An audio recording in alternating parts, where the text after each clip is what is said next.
How much should you pay yourself when you run your own business? In today's episode, we reveal the ultimate guide to paying yourself as a woman CEO. The next part is where you get to calculate your owner distributions.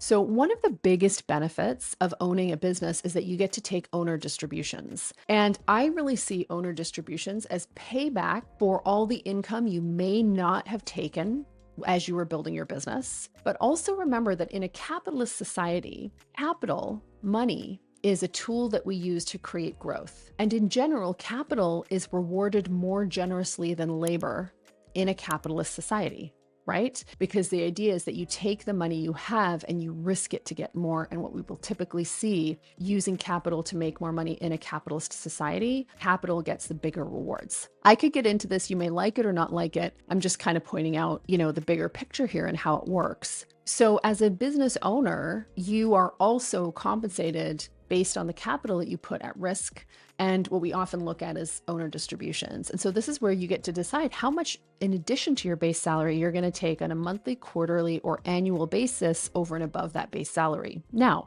if you follow Mike Michalowicz's Profit First model, you're going to decide this number ahead of time and take it out. And I'm not going to get into that. Go read the book. It's excellent. We have a lot of clients who follow that. If you follow more traditional finance models, you're going to take a percentage of what is left over after you pay all your bills, i.e. you're going to take a percentage of your profits. Now, here are some guidelines.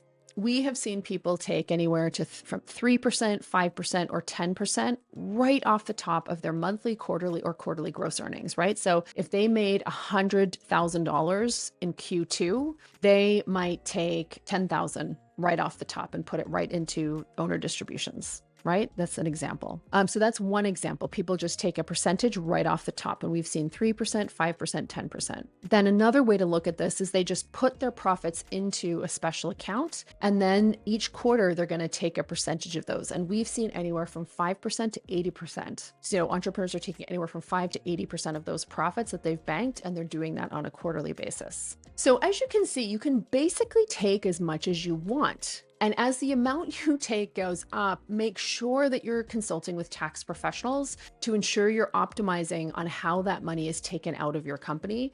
But I would not only talk to tax professionals, I would also talk to other wealthy entrepreneurs about how they're doing it. Okay. I think it's really, really critical that you start to build relationships with people and have frank conversations with them about money. In my example, I live off my base salary and I put my owner distributions into investment accounts that are owned by a holding company that I have. And that's the most tax effective way for me to take that income. But again, the thing is here, I want to remind you that I know that any money that I take out of the business, that business doesn't have to grow. And for me, it's very important that we continue to grow our business, that we continue to make sure our business has the capital that it needs to grow. So I always balance how much I take and how much I compensate myself with what does the business need. All right. Again, you want to make sure that you go back to the beginning of this episode where I start to talk about what a financially healthy business really looks like. From here, you get to determine your total compensation. So your total compensation is going to be your base salary plus your owner distribution, and that gives you your total compensation. Now, let's say you have that and you want to have more money next year. You're like, this is great. I paid myself $125,000 this year, which is awesome. And I want to pay myself, $200K next year. Number one, could you just take that? Sure. If the business has it, you can just take it for sure. But again, if you want to apply consistent rationale in a capitalist-based company, people get paid more for driving stronger results and profits. So if as an owner, you want to get paid more, here's what you need to do. You need to grow the company so that your base pay increases as your responsibility increases, or you make your company more profitable so that you can increase the amount you take in owner distributions. So the first strategy is really about growing the total pie. And then the second strategy is really about cutting costs to increase the profitability of the company that you have. And if you do both those things, you're really ticking, right? And then the final pieces of compensation is, of course, equity. It's your ownership stake. And one of the biggest forms of compensation a woman owner can generate is the sale of her company. Now, it's beyond the scope of this guide, the idea of building your company to sell, but always keep this in mind. And you could 2x, 3x, or even 5x or more the total combined multi-year compensation you earned via your base salary and owner distributions. So that's the power of being a woman owner, right? Is that, let's say you own your business for 10 years and you just calculate how much you pay yourself each of those 10 years. If you set up your business to sell, you could 2x, 3x, or even 5x or more the total combined compensation you took from your company over the course of that 10 years. That is the power.